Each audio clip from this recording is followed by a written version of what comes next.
Good morning, everybody. Today is Wednesday. I am going to read the remote learning plan for today.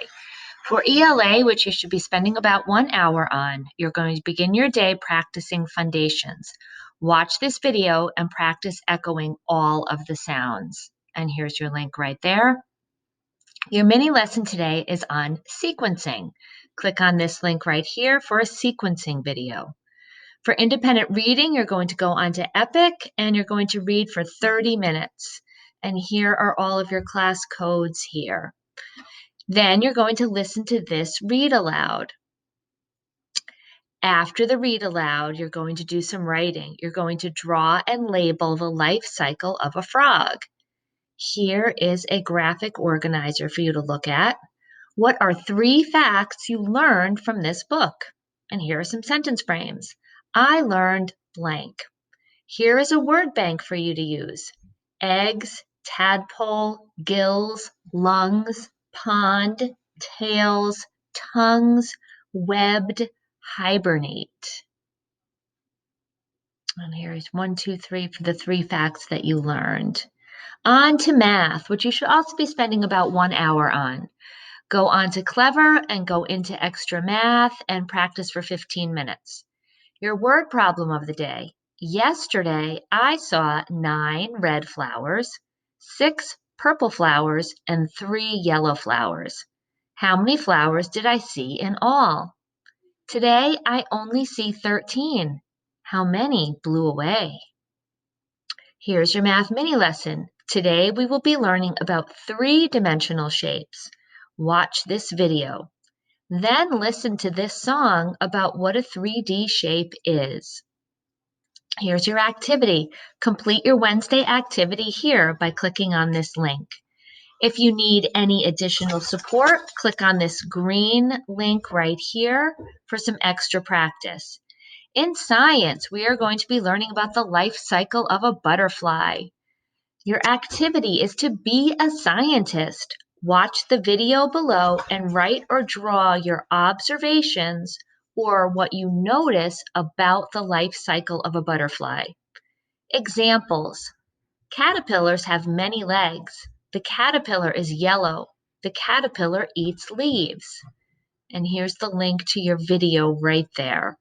Here are some sentence frames for you to use. I see blank. I notice blank. The caterpillar blank. And here's your word bank. Sheds, eats, moves, changes, flaps, flies. On to social studies. We'll be talking about different points of view.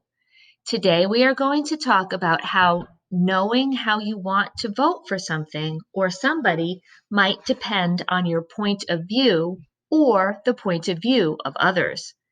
A point of view expresses somebody's personal opinions or feelings about something. In a book, it can show the emotions of the author or characters in the story. Today, we are going to talk about the story that is told from 2 different points of view. I want you to listen to the following 2 read alouds and see if you notice how each story is different and based on the point of view of the person telling it. So you're going to listen to this read aloud of The 3 Little Pigs retold by Mandy Archer. And there's your link right there.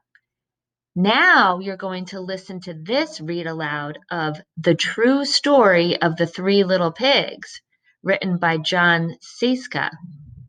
And there's the link right there.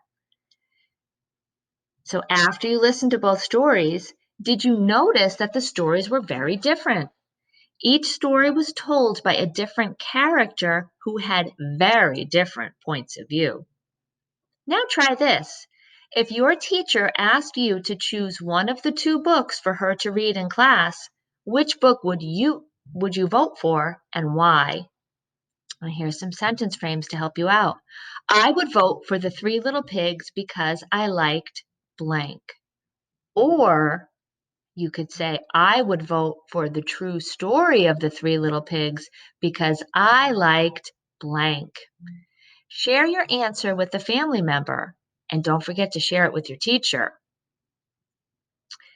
Your additional activities for the week, there are the math enrichment problems, which I read the other day.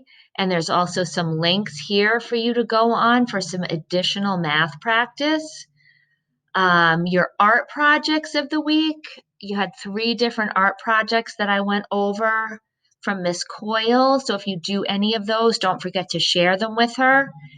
Your music activity for the week, click on this link here. I went over that the other day. Here are some physical activity movements for you for the week. You can click on this link here.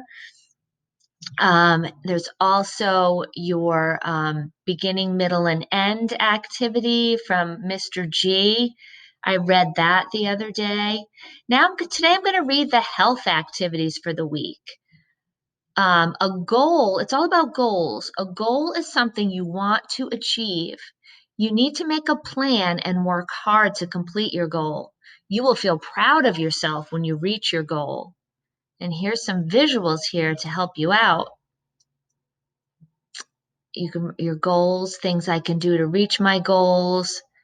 Over here, there's some ways to reach my goals. And over here, my goal for blank. And these are some things I will do to get to my goal. So these are just 3 different visuals to help you out with this. So first, ask someone at home to help you write down your healthy goal. Discuss with them how you will work on reaching your goal. For example, I will brush my teeth twice a day. I will make a sign to remind myself.